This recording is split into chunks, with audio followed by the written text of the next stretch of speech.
오늘 말씀은 에베소서 5장 1절에서 14절까지 말씀입니다. 도리어 책망하라 라는 제목으로 함께 나누겠습니다. 오늘 말씀의 시작은 이렇습니다. 그러므로 사랑을 받는 자녀같이 너희는 하나님을 본받는 자가 되고. 그러므로라고 말씀하셨으니까 이제 앞에 부분에 이제 4장에서 하나님이 하신 말씀을 토대로 해서 이 말씀을 하시겠죠. 이 4장에서 나와 있는 말씀은 무엇이냐면 사단에게 틈을 주지 말라는 말씀이었습니다. 너희가 믿음을 지켜나갈 때에 한순간도 마귀가 틈탈 틈을 주지 말고 하나님 앞에 성령 충만함으로 너희의 믿음을 지키라 라고 이제 전합니다. 그렇게 우리가 마귀에게 틈을 주지 않을 수 있는 방법은 무엇인가? 우리가 믿음을 굳세게 하는 방법은 무엇인가? 그것에 대해서 오늘 말씀의 첫 번째는 바로 하나님을 본받는 자가 되는 것입니다. 그럼 하나님을 본받는 자가 된다라는 것은 무엇을 토대로 하시는 말씀이냐면 이 뒤에 있는 말씀들을 다 본다면 약속을 지키는 자가 되라라는 말씀입니다. 하나님은 신실하여 약속을 지키셨습니다. 그 약속을 지키신 것이 바로 예수 그리스도를 이 땅에 보내신 것입니다. 하나님은 그냥 보내시겠다 약속하는 것으로 끝난 것이 아니라 그 약속을 지키신 하나님이십니다. 그래서 하나님은 약속의 하나님으로 끝나는 분이 아니라 그 약속을 지키신 하나님이시다. 그래서 우리가 하나님을 본받는다는 것은 하나님의 뜻을 바라보면서 내가 하나님 앞에 서원한 것, 또 하나님이 믿음 가운데 우리로 깨닫게 하신 것, 신앙의 모든 모습을 지켜나가는 것입니다. 내가 믿음의 결단을 했다면 믿음의 결단으로 끝나는 것이 아니라 그 결단이 행함으로 나타나는 거예요. 하나님을 본받는 것은 어려운 것이 아니라 하나님의 성품을 쫓아 하나님이 행하신 일을 쫓아 우리도 행하는 것인데 그것이 바로 약속의 하나님을 온전히 따르는 것이죠. 그래서 두 번째로는 뭐냐면 2절 말씀처럼 그리스도께서 너희를 사랑하신 것 같이 너희도 사랑 가운데서 행하라. 그는 우리를 위하여 자신을 버리사 향기로운 제물과 희생 제물로 하나님께 드리셨느니라. 두 번째는 바로 예수님을 본받아 예수님의 사랑을 실천하는 것입니다. 마귀에게 틈을 주지 않고 우리가 신앙을 지킬 수 있는 길은 예수님을 본받는 삶입니다. 특별히 오늘 말씀에서는 예수님을 본받는 것은 우리가 서로 사랑하고 예수님을 사랑하는 것인데 그것은 바로 자신을 버리사 향기로운 제물과 희생 제물로 하나님께 드리신 것처럼 우리의 삶을 온전히 하나님의 것임을 인정해 드리는 것입니다. 그래서 하나님이 내 삶의 주인이시라고 고백을 하면서 임의로 행하지 않고 때를 얻든지 못 얻든지 말씀을 읽고 이 말씀을 전하며 기도로 삶을 살아가는 것입니다. 내가 하나님 앞에 희생을 하지 내가 세상의 어둠을 쫓아 희생하지 않습니다. 그래서 오늘 말씀에서는 그걸 뭐라고 표현하냐면 음행을 하지 않는다. 온갖 더러운 것과 탐욕을 내지 않는다라고 표현하고 있습니다. 예수님을 사랑한다는 것은 세상에 속한 육신에 속한 욕심을 버리고 하나님이 우리 가운데 기뻐하시는 영적인 삶을 살아가는 것입니다. 영적인 삶이 바로 이런 세상의 더러운 것을 버리고 하나님의 말씀을 읽고 행하는 것입니다. 예수님을 사랑하시는 삶이 되시기를 주님의 이름으로 축원합니다. 그것이 사단에게 틈을 주지 않는 거예요. 하나님을 본받고 예수님을 본받고 그리고 세 번째는 무엇인가? 우리가 사단에게 틈을 주지 않을 수 있는 길은 무엇이냐면 4절 말씀처럼 누추함과 어리석은 말이나 희롱의 말이 마땅치 아니하니 오히려 감사하는 말을 하라. 할렐루야. 우리가 사단에게 틈을 주지 않을 수 있는 방법은 우리가 스스로를 불행하게 여기거나 스스로를 세상에 속하게 하는 것이 아니라 우리 입술에 하나님 앞에 드리는 감사가 차고 넘치게 하라. 오늘 말씀처럼 감사가 있는 곳에 사단이 틈타지 못합니다. 하나님 앞에 작은 것 하나부터 큰 것까지 감사한다면 그 감사로 말미암아 우리는 날마다 환경에서 오는 기쁨이 아니라 하나님이 허락하여 주시는 참 기쁨을 맛볼 수가 있습니다. 여러분, 우리가 감사할 조건을 찾기 시작하면 얼마나 많은지 몰라요. 그래서 우리가 뭐라고 표현을 합니까? 호흡하는 것마저도 감사하다. 여러분, 하나님이 공기 주지 않으시고 호흡할 수 있는 생명을 주지 않으시면 호흡을 할 수가 없는 거예요. 한숨도 못 쉽니다. 한 번 호흡도 못 하는 거예요. 매번 호흡할 때마다 감사한다면 사단이 어떻게 틈을 타겠습니까? 우리가 작은 일에도 감사로 기도하는, 감사로 찬송하는 하나님의 사람이 되시기를 주님의 이름으로 축원합니다. 그런 사람에게는 하나님이 어떠한 은혜를 허락하여 주시는가?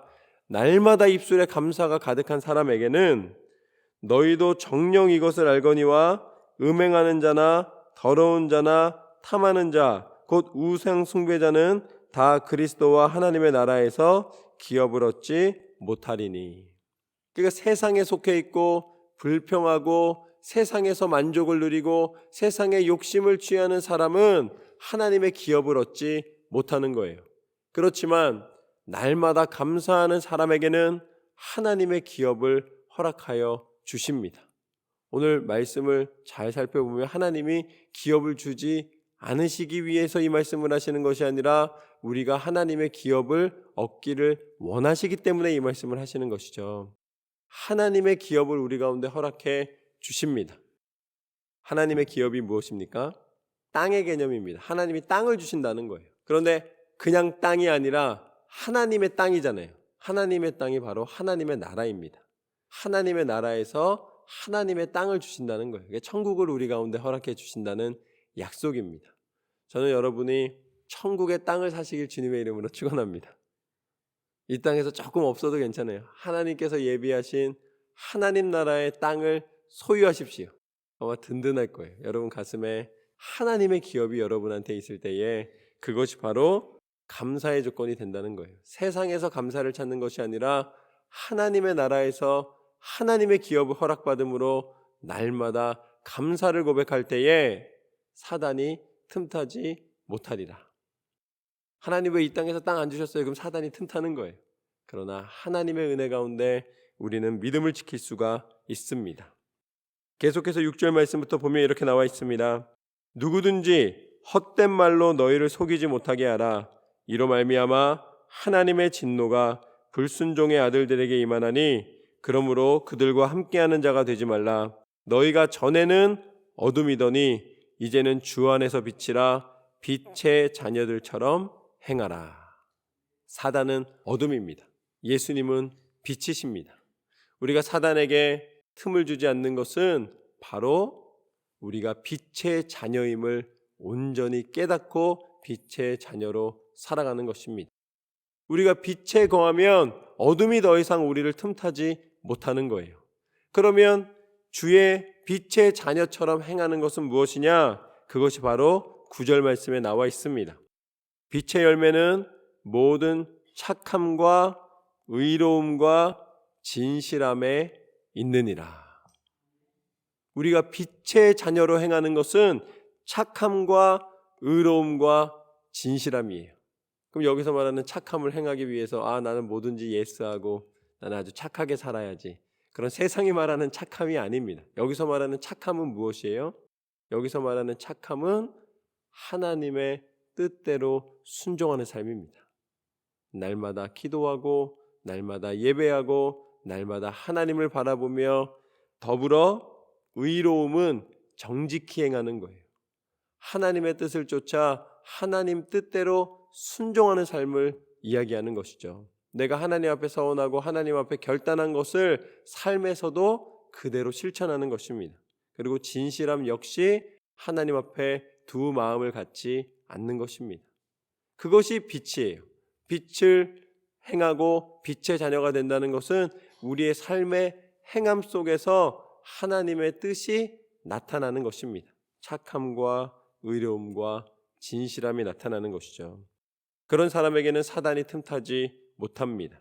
그래서 10절 말씀부터 보면 주를 기쁘시게 할 것이 무엇인가? 시험하여 보라. 내가 빛에 거할 때에 그 빛이 어떠한 능력을 나타내는가 한번 기대하라는 것입니다. 여기서 시험하여 보라 그러니까 하나님 요거 하면 해주시나 안 해주시나 이렇게 본다 이게 아니라 하나님 앞에 소망을 갖고 하나님의 뜻대로 낙심치 않고 날마다 새롭게 하시는 하나님을 바라보면서 한 걸음 한 걸음 신앙을 지키는 삶을 살아가는 것입니다.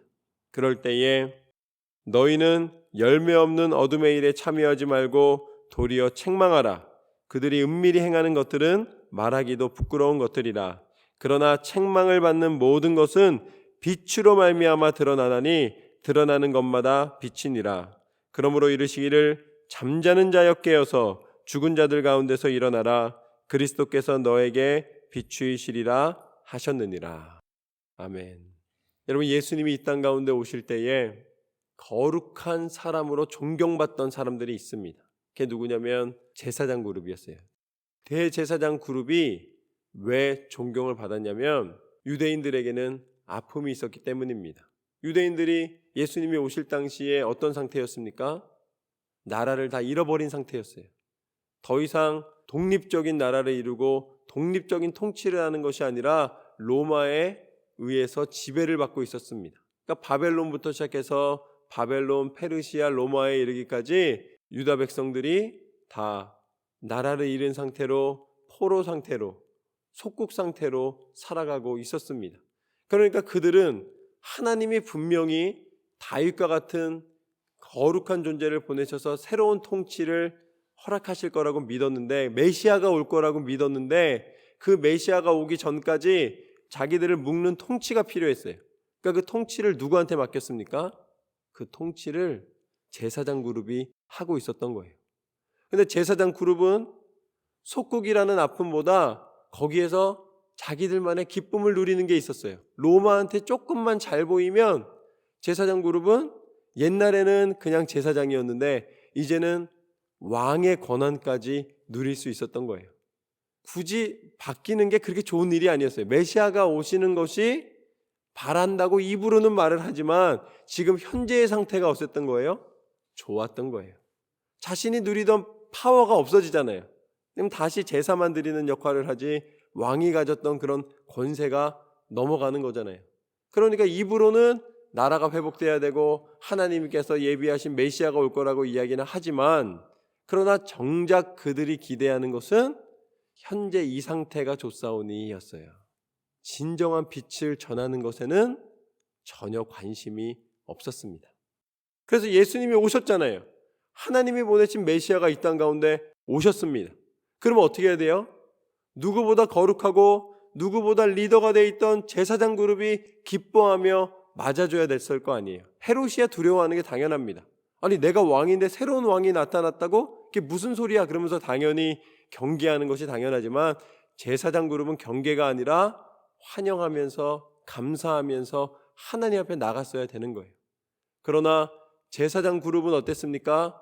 그 마음 가운데 욕심이 있었던 거예요. 그 마음 가운데 하나님의 뜻보다 자신이 누리고 있던 것이 더 행복했던 거예요. 그렇기 때문에 마귀에게서 벗어나지를 못했던 것입니다. 마귀에게 틈을 준 게 아니라 아예 홀을 준 거예요. 그러나 예수님께서 이 땅 가운데 오셔서 온전히 그것이 무엇인지를 알려주셨는데, 그것이 바로 오늘 말씀 가운데 알려주시는 것입니다. 세상에 속한 것이 얼마나 부끄러운 것인 줄을 알게 하리라. 우리 가운데서 만족을 주고 사람들이 부러워하고 칭찬을 받고 세상 가운데서 높임을 받는 것 같지만 그것이 얼마나 헛된 일이고 그것이 얼마나 세상 가운데 어둠 속에서 방황하는 것인지를 빛을 비추기 전에는 아무도 몰랐어요. 그런데 이걸 싹 비추니까 어떻게 된 거예요? 그 더러움이 완전히 드러난 거예요. 그 더러움을 드러나게 하신 사건이 바로 십자가입니다. 제사장 그룹은 거룩한 모양이 있었고 그들은 그 거룩함을 지키는 것처럼 예수님을 못 박으라고 소리쳤고, 예수님은 십자가에 달려 죽으셨습니다. 예수님이 십자가에 죽는 그 순간까지는 모든 거룩함이 제사장 그룹에 있는 것처럼 보였으나, 그러나 하나님은 세상 가운데 참 빛을 비추어 주셨습니다. 이 땅 가운데 비추신 참 빛이 바로 예수 그리스도이십니다. 예수님의 십자가의 죽으심으로 말미암아 더 이상 어둠과 사망의 권세가 이 땅 가운데 권세를 부리지 못하도록 만들어 주신 거예요. 예수님의 이름을 의지할 때에 우리는 모든 어둠이 물러가고 예수 그리스도의 빛이 우리 가운데 비춰지는 줄로 믿습니다. 그래서 우리는 더 이상 어둠에 속하지 않고 세상에 속하지 않고 하나님 안에 속하게 되는 것입니다. 여러분, 오늘 말씀 가운데 하나님은 분명히 말씀하십니다. 사단에게 틈을 주지 말아라. 저는 여러분이 예수 그리스도의 빛에 거하심으로 그 빛에 거하고 그 빛을 전함으로 세상 가운데 하나님의 빛을 비추시는 삶이 되시기를 주님의 이름으로 축원합니다. 마귀에게 틈을 주지 않는 4가지를 오늘 함께 나눴습니다. 첫 번째는 하나님을 본받는 자가 되라. 약속의 하나님을 붙잡고 여러분이 믿음의 약속을 지키시며 살아가기를 소망합니다. 두 번째는 예수님께서 사랑하신 것 같이 예수님을 본받는 자가 되라. 예수님을 본받는 것은 그리스도 예수 안에서 하나님의 영광을 위하여 탐욕을 떠나고 세상의 욕심을 떠나고 하나님의 영광을 위해 희생하며 헌신하며 살아가는 것이라. 세 번째는 감사하는 말을 하라. 이제 더 이상 불평과 불만과 세상에 있는 욕심을 부리는 말로 내 인생을, 내 입술을 채우는 것이 아니라 작은 일에도 감사함으로 사단에게 틈을 주지 않고 믿음을 온전히 지키는 삶이 되시기를 소망합니다. 마지막으로 빛을 비추는 빛의 자녀의 삶을 살아라. 착함과 의로움과 진실함으로 오직 말씀에 순종함으로 날마다 승리하시는 저와 여러분의 삶이 되시기를 주님의 이름으로 축원합니다.